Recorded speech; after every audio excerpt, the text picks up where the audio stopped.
Voici la correction de l'interro sur la conductivité des solutions aqueuses. Donc on demandait d'écrire l'équation, de représenter le modèle et de dire si c'est un électrolyte fort ou un non-électrolyte pour deux types de solutions. Une solution de carbonate d'aluminium, donc ça c'était clairement un sel. Donc le carbonate d'aluminium, aluminium, carbonate. Il faut respecter les valences. L'aluminium est dans la colonne 3A, il a une valence 3. Le carbonate, il faut l'étudier par cœur, c'est une valence 2. Donc on étudie carbonate 2-, et donc on croise les valences.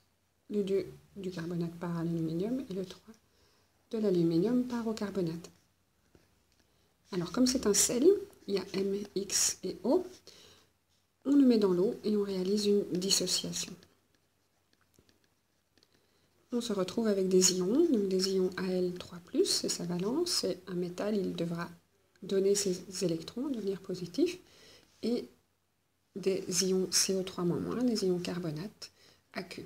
Et le sel au départ est solide. Quand je n'oublie aucun détail, c'est notamment les états ou les charges. Alors ici on voit aussi que ce sel contient 2 ions aluminium, et donc on se retrouve avec 2 entités positives séparées, et il contient 3 groupements carbonates qui se retrouvent séparés également aussi.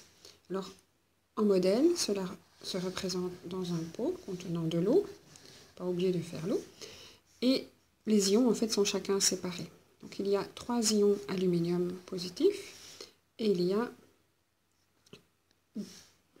2 ions aluminium positifs et 3 ions carbonate. Donc on va dire que ceux-là sont les carbonates et on va mettre 2 aluminium quelque part dans la solution, là et là. Donc le nombre de boules positives était important. Le nombre de charges qu'on écrit dedans, ça c'est moins important. Donc si vous avez mis un grand moins et un grand plus, c'est tout aussi bon. Mais ici, je préfère représenter que les entités qu'on a sont porteuses autant de charges que ça. Alors tout autour de ces ions séparés dans la solution, on a des molécules d'eau qui présentent le bon côté, le côté polarisé opposé. Donc si c'est face à un plus, ils présenteront le côté polarisé du haut, qui est négatif. Et donc c'est comme si on piquait dans les boules de plus. Donc plus tu piques, plus tu piques. Et pour les ions négatifs, c'est les côtés positifs de l'eau, donc les côtés H qui viennent emballer les ions négatifs. Donc plus tu piques, moins tu emballes. Voilà, on emballe les négatifs. Et donc nous avons nos couronnes d'hydratation. Il fallait légender ces schémas. Donc ceci c'était une molécule d'eau. Ensemble autour des ions en pic ou en emballe, c'était la couronne d'hydratation.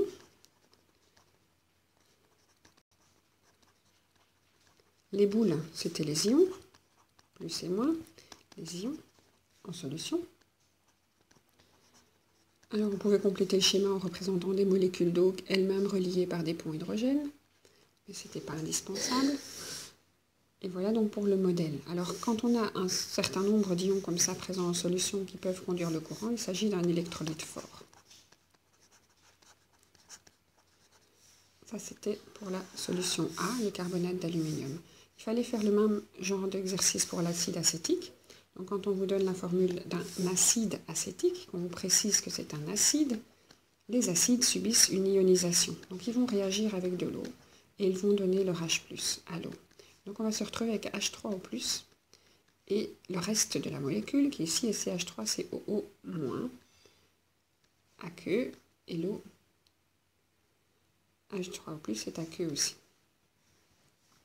Ok, alors ici, quand c'est l'acide acétique, on l'avait étudié, on l'avait analysé au labo, on avait vu que c'était qui conduisait très peu le courant, et donc on s'était dit que cet acide est un acide faible, et il subit une ionisation partielle avec l'eau. Donc une réaction acide-base, où l'eau arrache H+ à l'acide, où l'acide donne son H+ à la base O, mais cette ionisation est partielle. Donc il faut bien faire attention à l'équation.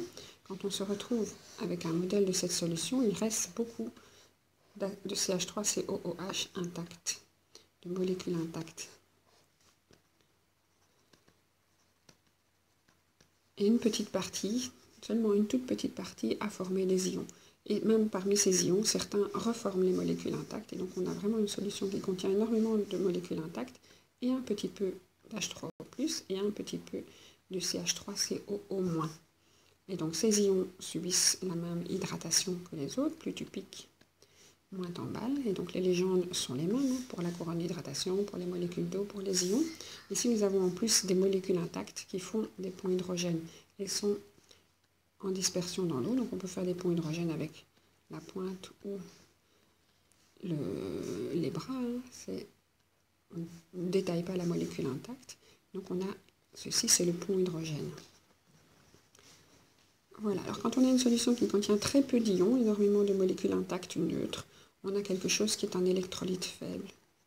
Électrolyte parce que ça conduit le courant, il y a des ions, mais faible parce que ça conduit peu le courant. Voilà, donc ce qu'il fallait répondre. On va passer à la deuxième question. La deuxième question concernait un acide fort. Donc l'acide fort, c'était, dans cet énoncé-ci, c'était HClO4. Et donc HClO4, on demandait de représenter son équation et de dire comment se nommait le phénomène. Et donc on avait à représenter l'équation de mise en solution de HClO4. Et on disait que c'était un acide fort. Donc si on vous dit que c'est un acide, il va donner H+, et il va donc réagir avec l'eau. Et on va se retrouver avec du H3O+, et le reste de la molécule qui est ClO4-. Alors ici, comme c'est un acide fort, il réagit fort, il va donner une ionisation complète. Contrairement à l'acide faible qu'on avait vu en haut. Complète. Comment se nomme ce phénomène? Ionisation complète. Pourquoi ce nom? Car l'acide de départ est une molécule covalente. Il faut former les ions. Mais cette molécule est fragile puisque c'est un acide. Donc l'acide est une molécule covalente et il faut former les ions par réaction.